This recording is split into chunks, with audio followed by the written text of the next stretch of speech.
Everyone welcome to UPSC पे चर्चा with विशाल। तो आज हम इकोनॉमिक्स का लेक्चर देखते हैं, जो कि हम प्रीवियस लेक्चर में हम अपना जो पब्लिक फाइनेंस इन इंडिया था उसको कंप्लीट कर चुके हैं। और इसमें जैसे कि आपको पता है, मेरा जो रेफरेंस बुक है वो इसमें रमेश सिंह चल रही है, और इसका हम आज चैप्टर नंबर 13 स्टार्ट करते हैं। चैप्टर नंबर 13 जो कि है क्या, बेसिकली आपके इंश्योरेंस इन इंडिया से रिलेटेड है। हालांकि अगर मैं आपको बता दूं, जितने भी इंपॉर्टेंट चैप्टर हैं यूपीएससी के लिए, खासकर चाहे आपका प्रीलिम्स हो मेंस हो, वो मैं एकदम स्टार्टिंग में टैकल आउट कर लिया हूं। और ये इंश्योरेंस भी बहुत ज़्यादा इंपॉर्टेंट चैप्टर है, तो इसलिए मैं इसको टैकल आउट अब कर रहा हूँ। फिर इसके बाद जो बच जाएंगे चैप्टर वो मैं धीरे धीरे उनको भी कंप्लीट कर दूंगा, ठीक। बट जो मोस्ट इंपॉर्टेंट चैप्टर है वो ऑलरेडी मेरे कंप्लीटेड हैं, वो मैं कंप्लीट कर चुका हूँ, और आप उनका रिविजन भी करते रहिएगा साथ साथ, ठीक। तो चलिए स्टार्ट करते हैं आज का इंश्योरेंस के बारे में। इंश्योरेंस से आपको क्या पता चलता है कि जस्ट लाइक आप इंश्योर्ड हो गए हैं। इंश्योर्ड इन द सेंस कि मतलब कि आपको एक गारंटी मिल गई है। मतलब जैसे कि आप कोई भी एक कंपनी आपको कोई फ़ोन करता है, जैसे मान लेते हैं कि पॉलिसी बाजार है, वो आपको बोलता है कि भाई हमारे पास इतने इतने हेल्थ इंश्योरेंस हैं। हेल्थ इंश्योरेंस में क्या होता है कि आप पर मंथ एक छोटा सा अमाउंट देते रहते हैं, ठीक। मान लेते हैं कि आपकी सैलरी 30,000 रुपये, 30 की आपकी सैलरी है, और इफ़ अगर आपको कोई एक मेजर इंजरी हो जाती है और उसमें चाहिए 10 लाख रुपए, लेकिन आप 30,000 रुपये मंथली सैलरी है और आप पर मंथ 10,000 रुपये बचा रहे हैं, ठीक है। 10,000 रुपये आप मंथली बचा रहे हैं, और जब आप 10,000 रुपये मंथली बचा रहे हैं तो एक साल में आपको 1,20,000 रुपये मिलेंगे, यानी कि 1,20,000 रुपये आपके बचेंगे। अब 1,20,000 रुपये में आप क्या कर सकते हैं? आप 10 लाख का जो ये इलाज है वो तो आप नहीं करा सकते हैं, तो आप पे एकदम फाइनेंशियली बर्डन आ जाएगा, आपको इधर उधर से उधारी लेना पड़ेगा, ये सारी चीज़ें करनी पड़ेंगी। लेकिन जिस टाइम पे आप हेल्थ इंश्योरेंस ले लेते हैं तो क्या होता है कि आप एक छोटा सा प्रीमियम अमाउंट भरते रहते हैं। लेट्स से कि आप 1,500 रुपीज़ भर रहे हैं पर मंथ, ठीक। लेकिन जिस टाइम पे आपको कुछ ऐसा इमरजेंसी की सिचुएशन आती है कि आपकी हेल्थ जो वो बेकार हो जाती है, तो तब आपको क्या होगा कि आपको अपना किसी से, अपने लोगों से उधार लेने की ज़रूरत नहीं पड़ेगी। आपके पास इंश्योरेंस है, इंश्योरेंस कंपनी आपको वो अमाउंट पे करती है, ठीक। इंश्योरेंस कंपनी ही वो सारा बिल वगैरह वो सारी चीज़ें करेगी, ठीक। इस तरीके से आपका टर्म इंश्योरेंस भी होता है। एक होता है हेल्थ इंश्योरेंस, एक होता है टर्म इंश्योरेंस। टर्म इंश्योरेंस इतना ही होता है कि मान लीजिए कि कुछ इस तरीके से होते हैं कि जस्ट लाइक जैसे 60 ईयर्स की एज होती है, 60 ईयर्स की एज तक होते हैं, कुछ 65 ईयर्स की एज तक होते हैं। ये तो सिर्फ मैं एक एग्जांपल के लिए ले रहा हूँ, ठीक। तो आप क्या करते हैं, आप मान लीजिए कि आप 25 साल की एज में हो और आपने टर्म इंश्योरेंस ले लिया। टर्म इंश्योरेंस ये होता है कि आपके डेथ होने के बाद आपकी फैमिली को कोई भी एक ऐसी सिचुएशन नहीं झेलनी पड़ेगी पैसों की वजह से, ताकि उनको दिक्कत आए। देखो, आजकल दुनिया में सबसे बड़ा चीज़ जो है वो पैसा है, ठीक।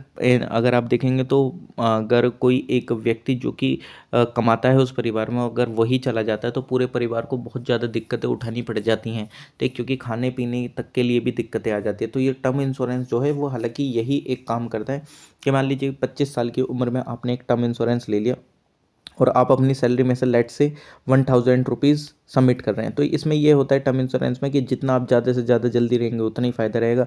हेल्थ इंश्योरेंस में भी वही है, कुछ ज़्यादा कवर मिल जाते हैं, ठीक।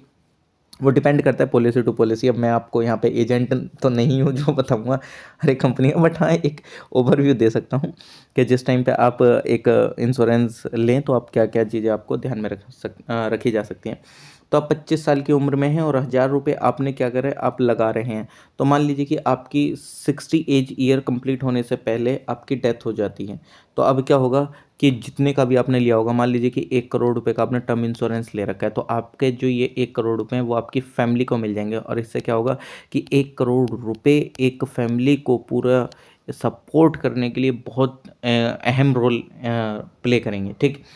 क्यों? क्योंकि 1 करोड़ रुपए जब आ जाएंगे तो वो कुछ एक बिजनेस भी स्टार्ट कर सकते हैं आपके जाने के बाद, या कुछ भी ऐसे। तो यानी कि ये मतलब थोड़ा कई बार ये नेगेटिव थिंकिंग भी आ जाती है लोगों के बीच में, तो इस वजह से लेते भी नहीं इंश्योरेंस कि अरे वो मर जाएगा, उसके मरे हुए के पैसे खाएंगे ये वो, इस तरीके से। देखो ऐसा कुछ नहीं होता है यार।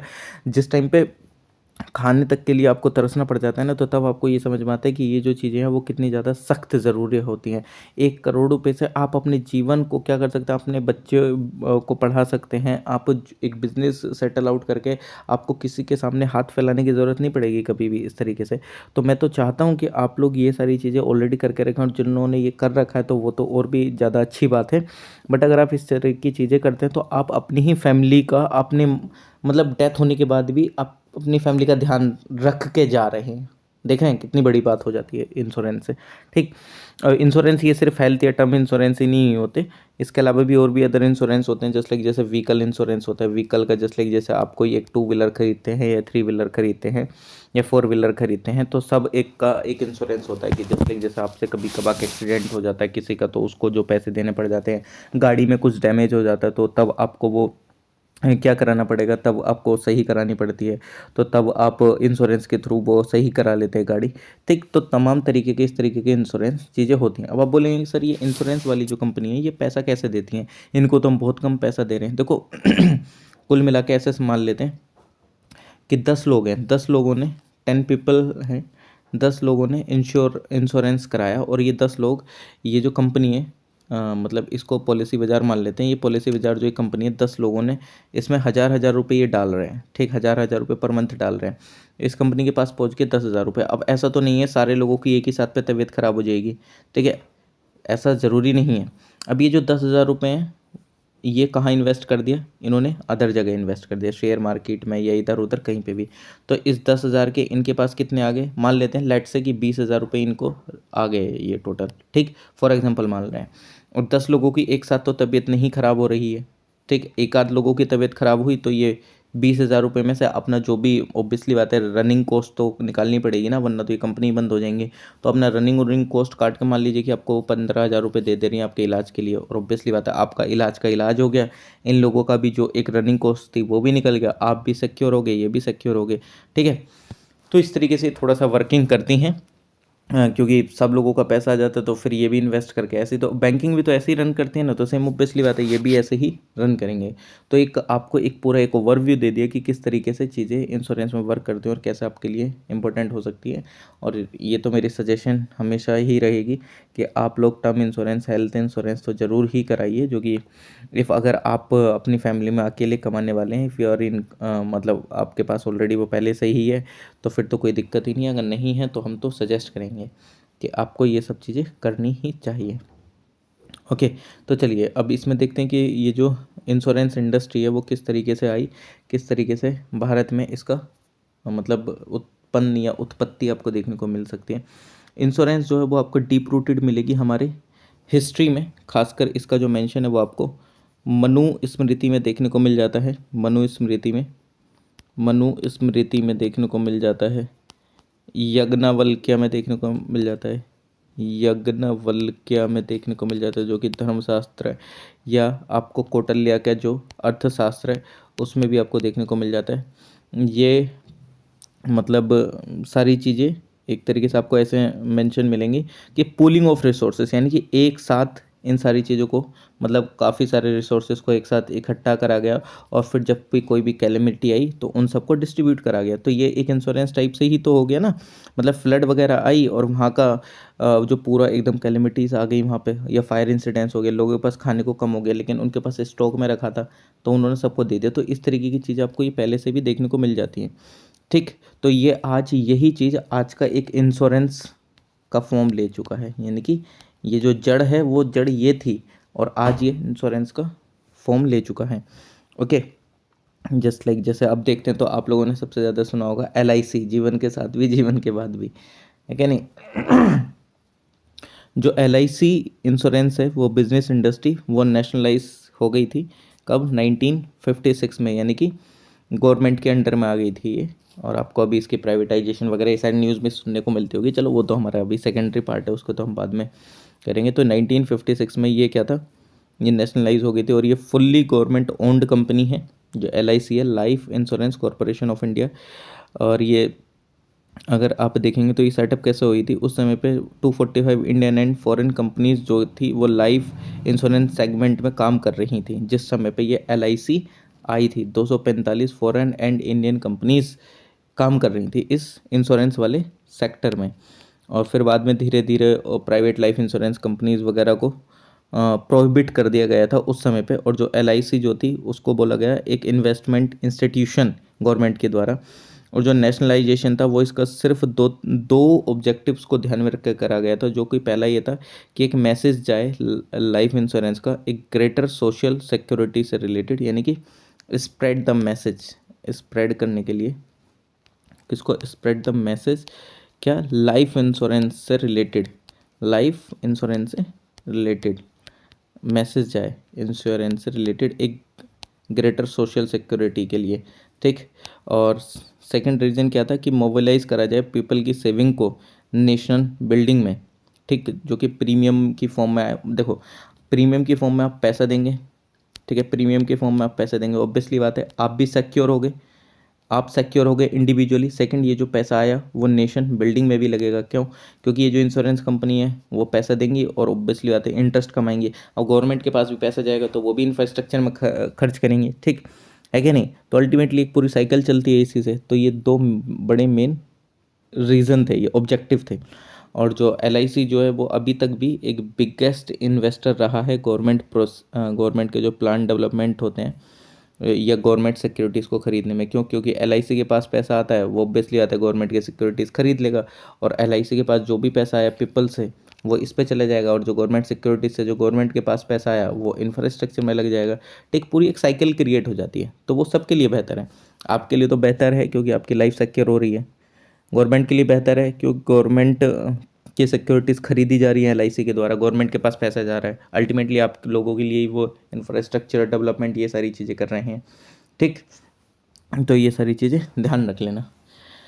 नेक्स्ट, एक GIC होती है, एक GIC आई थी, general insurance corporation of India.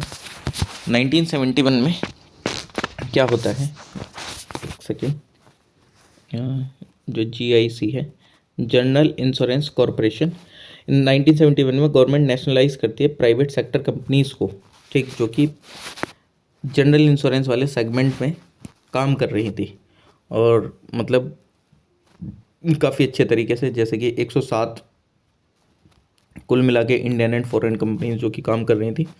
तो गवर्नमेंट ने नेशनलाइज कर दिया इन प्राइवेट सेक्टर कंपनीज़ को, और फिर इन सबको एक साथ फॉर्म करके बनाया general insurance corporation of India 1972 के अंदर में, यानी कि 1971 में ये प्रोसेस स्टार्ट करा, और फिर 1972 में जाके ये क्या बन गया, GIC, यानी कि इन सबको एक साथ इकट्ठा कर दिया। और GIC ने स्टार्ट करा अपना ऑपरेशन 1 जनवरी 1973 से। उसकी 4 मेन होल्डिंग कंपनीज थी, इसके अंदर में 4 मेन होल्डिंग कंपनीज बनाई गई।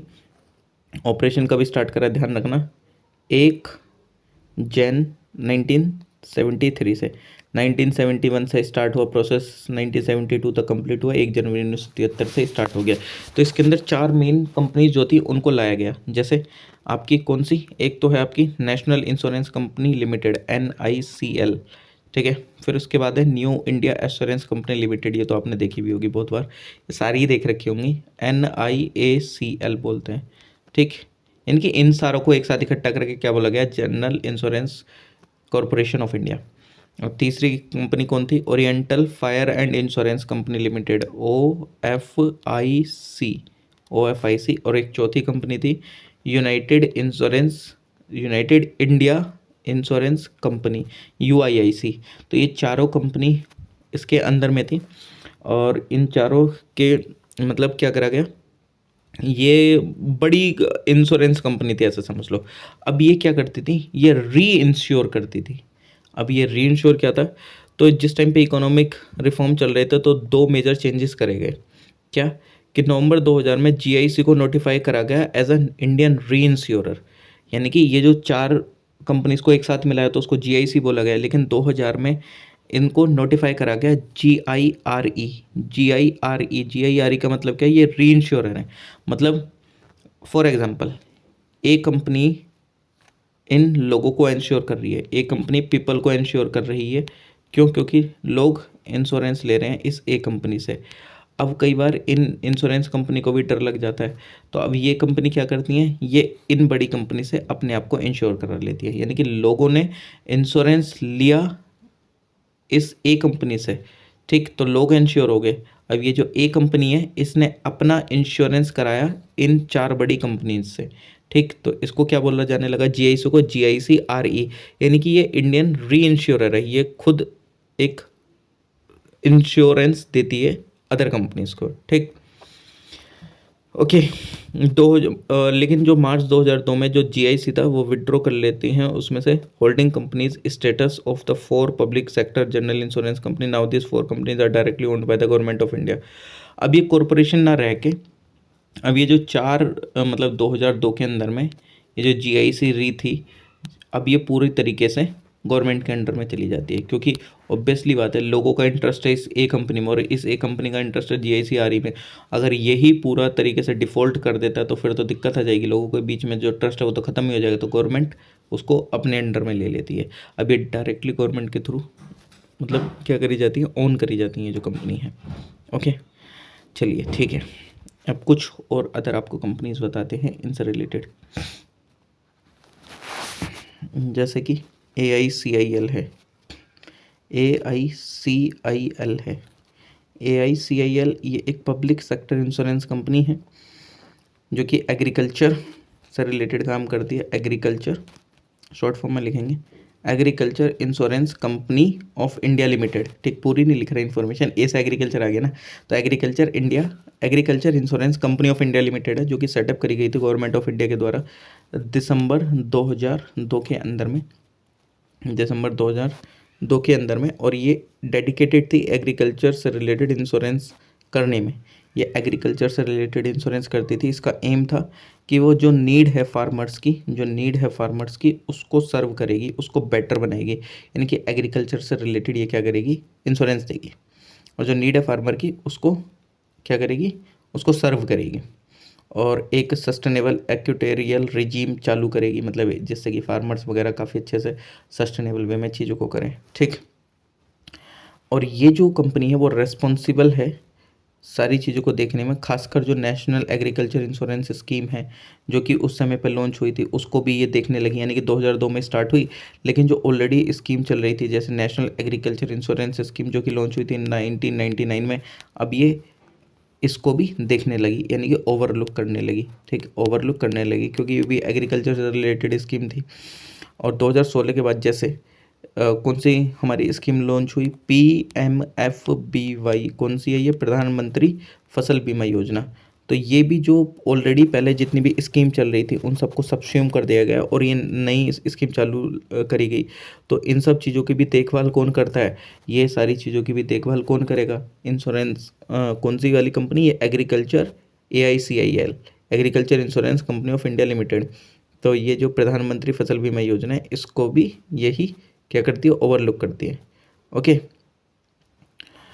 और जब तक AICL सेटअप नहीं हुई थी तो जो एग्रीकल्चर रेस्पॉन्सिबिलिटी थी ऑब्वियसली बात है वो GIC की होगी। मतलब ये तो 2002 में आई थी, लेकिन एग्रीकल्चर इंश्योरेंस तो उससे पहले भी ज़रूरत थी ना। तो जिस समय पे ये नहीं थी उससे पहले कौन सी कंपनी देख रही थी, वही जो GIC थी, जो 4 लोग थे। अब ये आ गई तो अब ये देखती है। ठीक, और ये जो AICL है ये जॉइंटली प्रमोटेड है किसके द्वारा, इसके अंदर में public sector insurance company, developmental financial institutions. और इसके अंदर में जो सबसे ज़्यादा शेयर है, ध्यान रखना, इस कंपनी के अंदर में जो सबसे ज़्यादा शेयर है वो अभी भी GIC का है। वो कितना है सर, 35% शेयर है GIC का। इसके बाद जो इसमें शेयर आता है वो है नाबार्ड का, नाबार्ड उसका कितना है, उसका है 30% शेयर है इसके अंदर में, AICIL के अंदर में। ठीक, और जो बाकी अदर जो 4 public sector general insurance companies हैं वो भी 8.75% अपना अलग अलग शेयर रखती हैं। यानी कि GIC कंबाइनली 35%, नाबार्ड 30%, और जो वो 4 मेजर होल्डिंग कंपनीज है वो अपना 8.75% हर एक का अपना अपना अलग अलग है। ठीक है, इंडिविजुअली। ओके, तो इसको भी ध्यान रख लेना। इसके बाद आती है आपकी एक पब्लिक सेक्टर इंश्योरेंस कंपनीज। हमारे यहाँ अगर आप देखेंगे तो अभी 6 पब्लिक सेक्टर इंश्योरेंस कंपनीज हैं। Public sector insurance company PSIC लिख दिया मैंने, जिसमें से कि एक डील करती है लाइफ सेगमेंट में, और वो लाइफ सेगमेंट में डील करने वाली कौन सी है, लाइफ इंश्योरेंस कंपनी LIC। और जो 4 हैं, जो इन 6 में से एक है वो LIC को डील कर रही है, जो 4 हैं वो किसको डील करती है, नॉन लाइफ सेगमेंट को। और जो एक है, जो एक बची वो किसको डील कर रही है, एग्रीकल्चर से रिलेटेड इंश्योरेंस को। और इन सारी कंपनीज के अलावा एक हमारी वन री इंश्योरेंस कंपनी है and that is GIC, and that is known as GIC-RE, जो कि अभी हमने पीछे देखा है। ओके, तो इसको ध्यान रख लीजिएगा। इंश्योरेंस रिफॉर्म देख लेते हैं। इंश्योरेंस रिफॉर्म जो आए हैं एज सच। देखो, पहली बात तो ये कि जो लगभग जो प्रोसेस था इकोनॉमिक रिफॉर्म्स का, तो उसके समय पे ही एक IRC कमेटी बैठी थी अप्रैल 1993 में। इंश्योरेंस रिफॉर्म कमेटी बैठी थी RC 1993 के अंदर में। किसकी चेयरमैनशिप में? जो एक्स RBI गवर्नर थे RN मल्होत्रा जी, उनके अंडर में ये कमेटी बैठी थी। और जो कमेटी थी उसने अपनी जो रिपोर्ट थी वो 1944 में प्रस्तुत करी, और उसके कुछ फॉलोइंग मेजर सजेशंस थे, जैसे कि उसने बोला कि डी कंट्रोल करना चाहिए इंश्योरेंस सेक्टर का, यानी कि डी कंट्रोल होना चाहिए। डी कंट्रोल, अच्छा एक काम करते हैं ना, इसको नेक्स्ट पेज पे लिख लेते हैं ताकि सारे एक ही साथ लिख दूँ मैं। डी कंट्रोल होना चाहिए,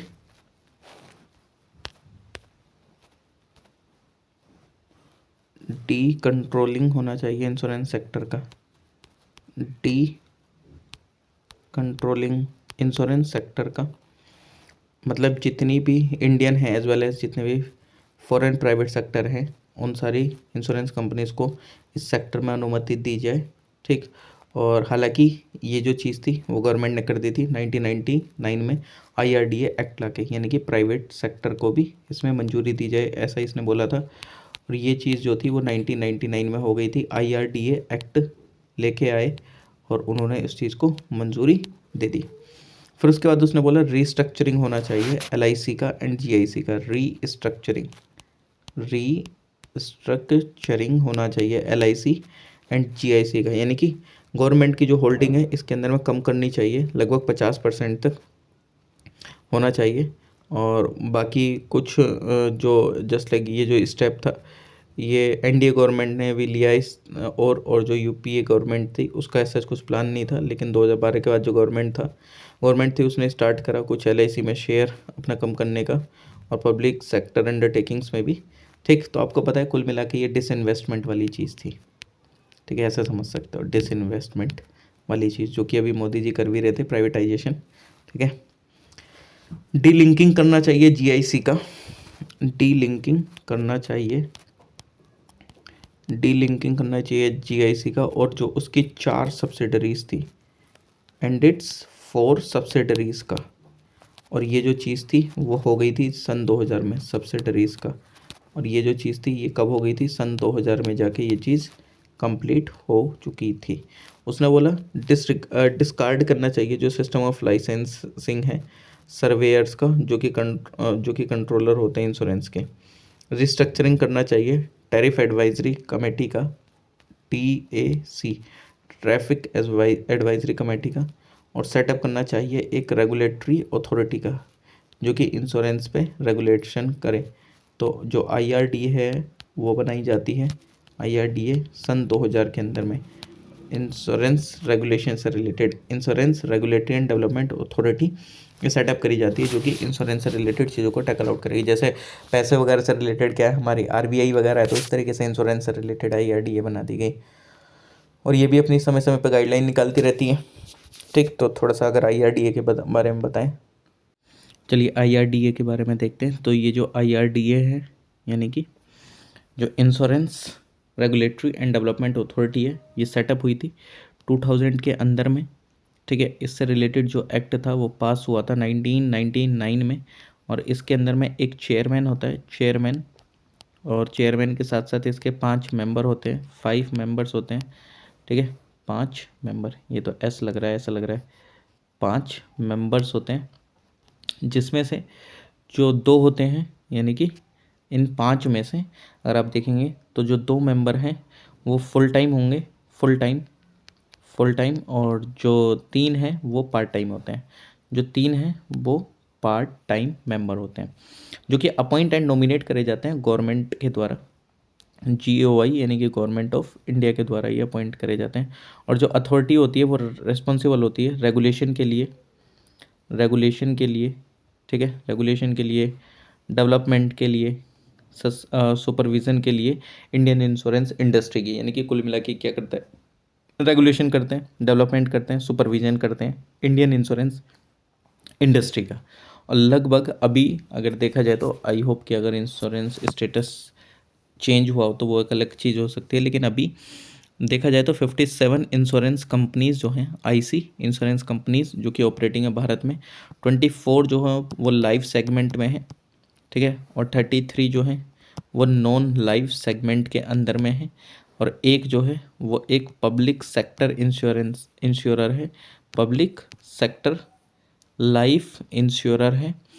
और फिर जो कि आपकी क्या हो जाती है, उसके बाद 4 पब्लिक सेक्टर लाइफ इंश्योरर है, और फिर इसके बाद जो 4 हैं वो पब्लिक सेक्टर जर्नल इंश्योरर हैं, पब्लिक सेक्टर जर्नल इंश्योरर हैं।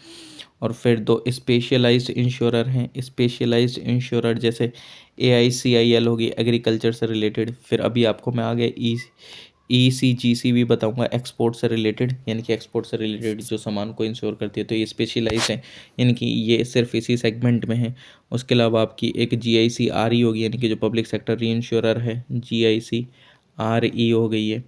4 फॉरेन इंश्योरर है, 4 फॉरेन इंश्योरर है, FI लिख देते हैं, ठीक। और इंडिया जो है उसने अलाउ कर रखा है कितना, 49% FDI इंश्योरेंस सेक्टर में, लेकिन ऑटोमेटिक रूट का वो 2020 तक था, लेकिन अभी 100%, तो इसमें हम FDI अलाउ कर दिए हैं इसी साल के बजट में, ठीक। तो ये चीज़ थोड़ा सा IRDA के बारे में ध्यान रखिएगा। और बाकी नेक्स्ट वीडियो में पढ़ते हैं इससे आगे की जो चीज़ें, DICGC री इंश्योरेंस हो गया, या ECGC हो गया, NEIA हो गया, वो सारी चीज़ों को नेक्स्ट वीडियो में देखेंगे। आई होप आपको ये सारी चीज़ें समझ में आई हो, और प्लस आप मेरी अदर प्लेलिस्ट भी देख सकते हैं। CSET कोर्स आप कंप्लीट कर सकते हैं अपना, अगर आपका CSET बहुत ज़्यादा वीक है तो। स्पेक्ट्रम मैंने कवर कर रखी है, मॉडर्न हिस्ट्री की। लूसेंट मैंने कवर कर रखा है, और लक्ष्मीकांत भी है, और GC लियोंग भी है, और अभी मैं PT 365 भी चालू करूँगा। ज्योग्राफी भी है GC लियोंग की। तो आप अपना रिवीजन, या जिनके कंसेप्ट वीक हैं वो अपने कंसेप्ट को स्ट्रॉन्ग कर सकते हैं। तो थैंक यू एवरीवन, मिलते हैं नेक्स्ट वीडियो में। Please like, share, comment and subscribe.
पहली बात तो मैं किसी पार्टी को सपोर्ट नहीं करती हूँ। तेरे संग इश्क तारी है, तेरे संग एक खुमार। मैं जानना चाहती हूँ आप जो बोल रहे हैं। पहली बात आप ये बताइए आप किस पार्टी को सपोर्ट करते हैं? किसी भी पार्टी को नहीं, किसी भी पार्टी को नहीं। तेरे संग इश्क तारी है, तेरे संग एक खुमारी। तुष्टीकरण की राजनीति देश को खोखला कर रही है। बस मैं यही बोल रही हूँ, अभी जो यही सब बोल रही हूँ मैं। तेरे संग इश्क तारी है, तेरे संग एक खुमारी है। मैं खुद नेहरू बिहार में रहती, तो मुझे मिला है, लाइट मिली है मुझे। फ्री मिला है? हाँ मिला है। पक्का मिला है? खाओ बच्चों की कसम।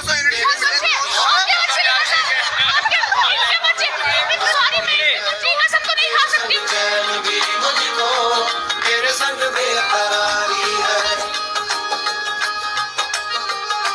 पहली बात तो मैं किसी पार्टी को सपोर्ट नहीं करती हूँ। तेरे संग इश्क तारी है, तेरे संग एक खुमार। लड़की देखो इस तरह का जुनून होना चाहिए। आप देखिए देखो रैंकती हो जाए पैर, उसका पैर में दिक्कत आ गई लेकिन भाग रही है फिर भी, बस ये जुनून चाहिए बस आपको। अगर आपको अपनी रनिंग कंप्लीट करनी है तो इस तरीके के जुनून बहुत ऐसी देशभक्तों की जरूरत है उत्तर प्रदेश पुलिस के लिए। बस ऐसा ही जज्बा और जोश चाहिए, बस यही जज्बा और जोश अगर आपके अंदर है तो आप देश के लिए समर्पित कर सकते हैं। देखो इस तरीके के लड़के जुनून है। ताली दो सही पुलिस वाले सिपाही इनके लिए तालियां बजाते। बहुत अच्छा रनिंग किया लड़की ने, इसके लिए बहुत बहुत जय हिंद जय भारत। लड़की देखो इस तरह का जुनून होना चाहिए। आप देखिए देखो रैंकती हो जाए पैर, उसका पैर में दिक्कत आ गई लेकिन भाग रही है फिर भी, बस ये जुनून चाहिए बस आपको। अगर आपको अपनी रनिंग कंप्लीट करनी है तो इस तरीके के जुनून बहुत ऐसे